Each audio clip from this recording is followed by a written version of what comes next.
الحمدللہ رب العالمین والعاقبۃ للمتقین والصلاۃ والسلام علی سید الانبیاء والمرسلین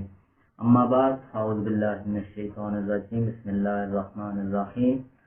اللہم صلی علی سیدنا و مولانا محمد وعلی آل سیدنا و مولانا محمد وبارک وسلم وصلی علیہ۔ سامعین محترم، آپ تمامی حضرات کے نام ایک بہت ہی خوبصورت پیغام۔ رمضان مبارک کا مقدس مہینہ گزر چکا ہے اور عید الفطر کے ساتھ شوال مکرم کا مہینہ شروع ہو چکا ہے، اور اس ماہ شوال کے اندر میرے آقا علیہ الصلوۃ والسلام نے فرمایا، حضرت ایوب انصاری رضی اللہ تعالیٰ عنہ سے روایت ہے، میرے آقا علیہ الصلوۃ والسلام نے فرمایا، من صام رمضان ثم اتبعہ ست من شوال، کہ جس نے رمضان مبارک کے مہینے کے بعد شوال کے 6 روزے رکھے، گویا اس نے پورے سال کے روزے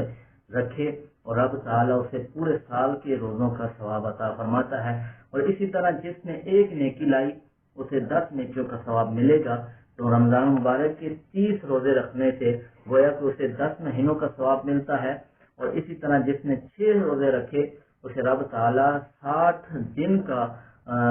روزوں کا ثواب عطا فرماتا ہے۔ تو گویا اس طرح جس نے رمضان مبارک کے مہینے کے روزے رکھنے کے بعد شوال کے 6 روزے رکھے، رب تعالیٰ اسے پورے سال کے روزوں کا ثواب عطا فرماتا ہے۔ اور ایک اور حدیث کے اندر جس کو امام نسائی نے اس کو بیان کیا ہے، میرے آقا علیہ الصلوۃ والسلام نے فرمایا، جس شخص نے شوال کے 6 روزے رکھے اللہ تبارک و تعالیٰ اسے گناہوں سے اس طرح پاک فرما دیتا ہے گویا کہ وہ ابھی ماں کے پیٹ سے پیدا ہوا ہے۔ تو سامعین محترم، اس کا بڑا اجر ہے، بڑا مقام ہے، اور رب تعالیٰ نے ان 6 روزوں کی بڑی فضیلت رکھی ہوئی ہے۔ تو جو احباب ان 6 روزوں کو رکھنا چاہتے ہیں تو بعض حضرات یہ سوال کرتے ہیں کہ یہ کس طرح رکھے جائیں، یہ 6 روزے لگاتار رکھے جائیں یا ان کے اندر کچھ وقفہ کیا جائے۔ تو آپ تمامی حضرات کے یہ میں بتاتا چلوں کہ جو عید الفطر کے علاوہ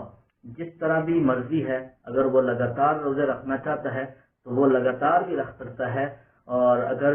وہ بیچ میں وقفہ کرنا چاہتا ہے،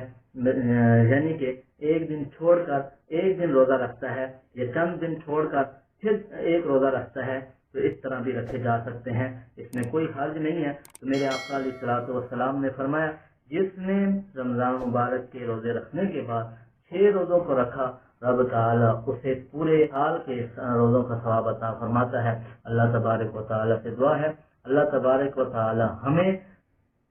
رمضان مبارک کی جس طرح ہم نے قدر کی ہے اس کے اندر روزے رکھے ہیں، اس کے بعد شوال کے 6 روزے بھی رکھنے کی توفیق عطا فرمائے۔